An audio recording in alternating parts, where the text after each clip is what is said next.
questions, comments about Eusebius.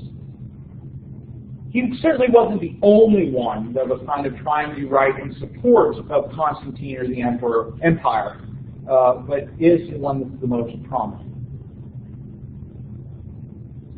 While some people found themselves wanting to see the success of the empire, others, however, felt that the peace and the security that Constantine provided to Christianity was actually a detriment. And so in looking at how culture is now accepting Christianity, these individuals decided to separate themselves from the world. And largely we'll be talking about monasticism. And we'll say more about that when we talk about practice. Right? This development of people who kind of go off into the wilderness and separate themselves from mainstream society. And so instead of taking the luxury that a lot of people in the higher parts of Christianity, the bishops, etc., how they received with Constantine and his successors, these individuals were people who experienced the ascetic life, right? Denied themselves pleasures, controlled their pleasures in order to engage in spiritual meditation, spiritual advancement. Society, they felt, offered too many temptations because society, in the acceptance of Christianity, was not actually accepting Christianity, it was turning Christianity into the broad way. That society is turning away from the narrow way. And so they felt the need to be separate in order to remain pure. Believing that the things of the world prevented the religious life, they took a variety of vows, things like poverty, that they're not going to be tempted by wealth, things like celibacy, that sex isn't going to tempt them. They're going to remove themselves from those things. Again, we'll say more about monasticism later on. But essentially, this concern is that Christians are being corrupted by the world. Right? This monastic concern, and so there's a lot of questions about how do you address this issue of church and world? And so you have ideas about the true church versus the worldly church. Thinking about what's required of pagans to become part of the community. You have all sorts of schisms. You have bishops that live in excess and luxury, who have essentially mistresses that they call spiritual sisters. There's financial misdealings, there's rich church buildings, there's bishops' palaces.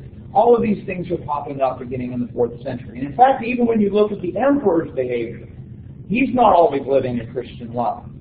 Right? Constantine, for example, had his wife and his son, one of his sons, murdered for political reasons.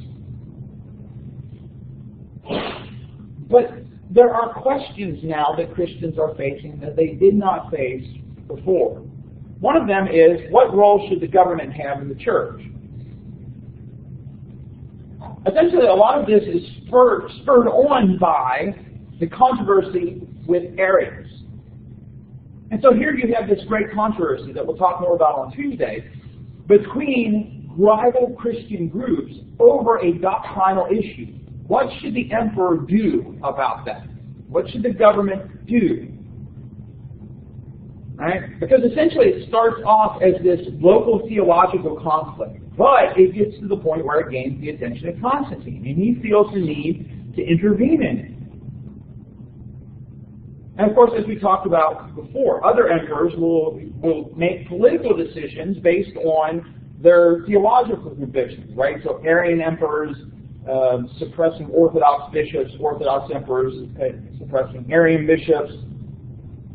And so we see this, that Christians are willing to use the state, military, political force to settle religious disagreements.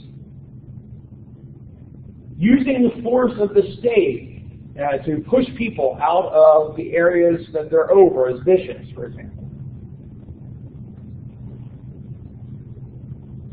One individual where we see this quite interestingly, we already kind of mentioned briefly, named Ambrose of Milan.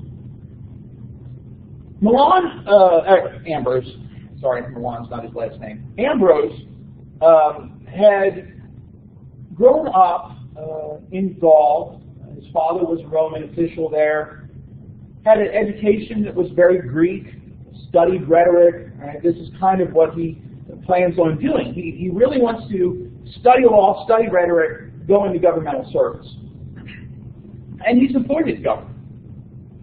But things don't go the way that Ambrose intended, ultimately resulting in the governor being elected the Bishop of Milan. Now, the previous Bishop of Milan had died, and he was an Arian. And so there's this concern about, all right, who's going to gain control of this bishop's office? So the Arians are trying to make sure an Arian's going to become bishop. The Orthodox are trying to make sure that it's an Orthodox person. Well, so there's this big controversy, almost a riot on this dispute. And when trying to restore order to the dispute, Ambrose steps up, right? He's the governor. And he's trying to calm everybody down, settle everybody down. And according to the legend, a young child sees him up there and says, "Ambrose, bishop." Now, does he think that Ambrose is the bishop? Is he crying out for Ambrose to be the bishop? But the people around him, under the guise of "a little child shall lead them," says, yeah, Ambrose should be the bishop. Now, Ambrose has absolutely no interest in being a bishop. His sights are on political office. In fact, he's only a catechumen, so he hasn't even been baptized. But he's elected bishop. Now, maybe you might think, wait, isn't there something in 1 Timothy about not being a novice or a neophyte to be put as an overseer of the church? Yes, there was. It wasn't always followed.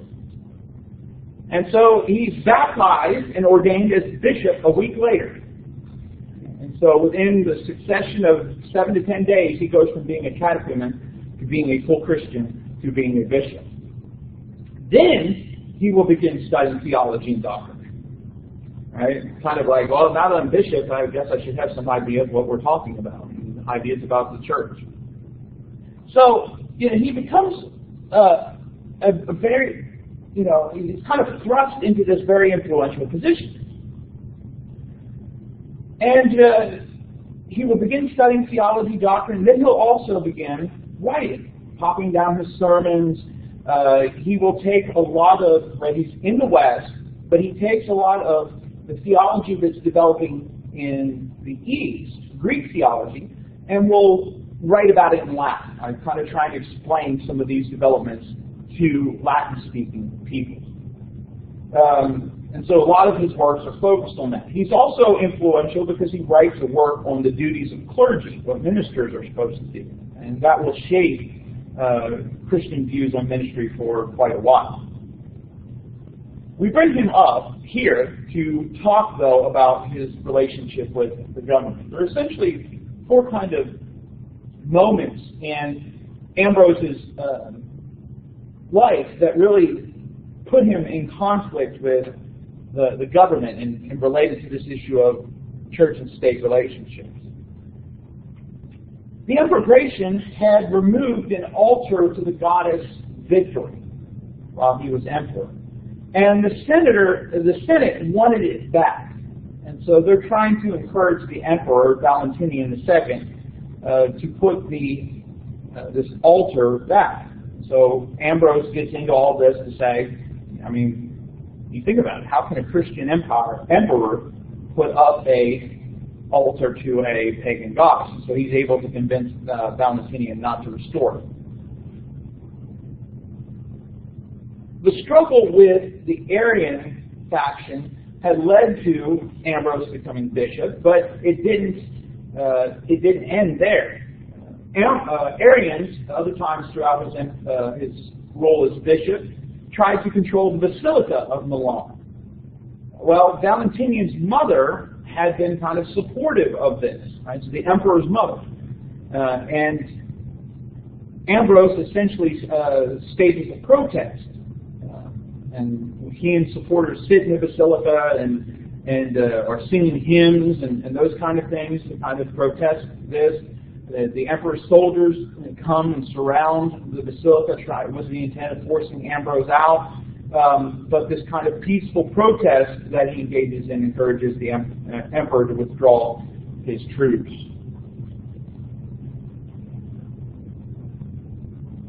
The last two examples we talked about on Tuesday. One was the burning of a Jewish synagogue by a group of Christians. The Theodosius, the emperor, tries to force them to rebuild it, but Ambrose complains to the emperor about that.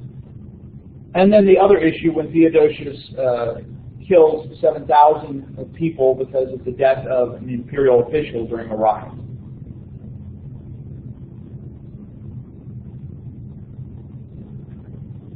So, while we see on the one side the government trying to have control of the church, Ambrose, for his time, says, well, no, there's two spheres. There's the civil sphere and there's the ecclesiastical sphere, but the church is to be over the state.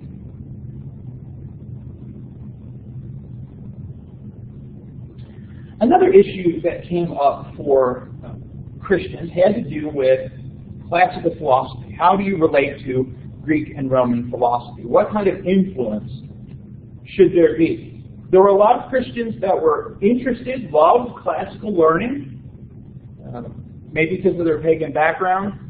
Others looked at pagan materials as not worth studying. All right? So even into the 4th century, you still have those kind of divisions. Religious education, right? Christian education, a lot of that was still done in homes, maybe churches. Much of the public education, even in the 4th century, was still pagan. And so you're still being taught about these things from a pagan standpoint. And so there's the concern of, should people be studying this? Just to give you two examples of this opposition. Macrina, the sister of Basil of Caesarea, who we'll talk about here in a minute, right, gets in the face of her brother essentially and condemns him because his knowledge, his pursuit of knowledge, had made him arrogant, and tells him that he should stop following these pagan authors and pay more attention to Christian ones. Jerome, who we'll talk about later as well, is a great admirer of classical learning, even though he's a Christian, and has a dream early on in his life, in his adulthood, that he is sitting at the judgment, and the judge asks him who he is, and he says, I'm a Christian.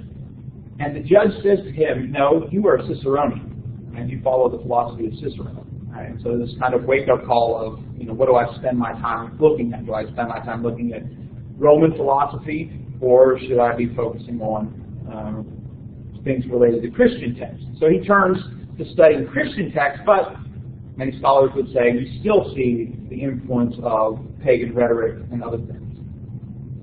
On the other hand, oratory and rhetoric were often still very important skills for a variety of bishops and teachers.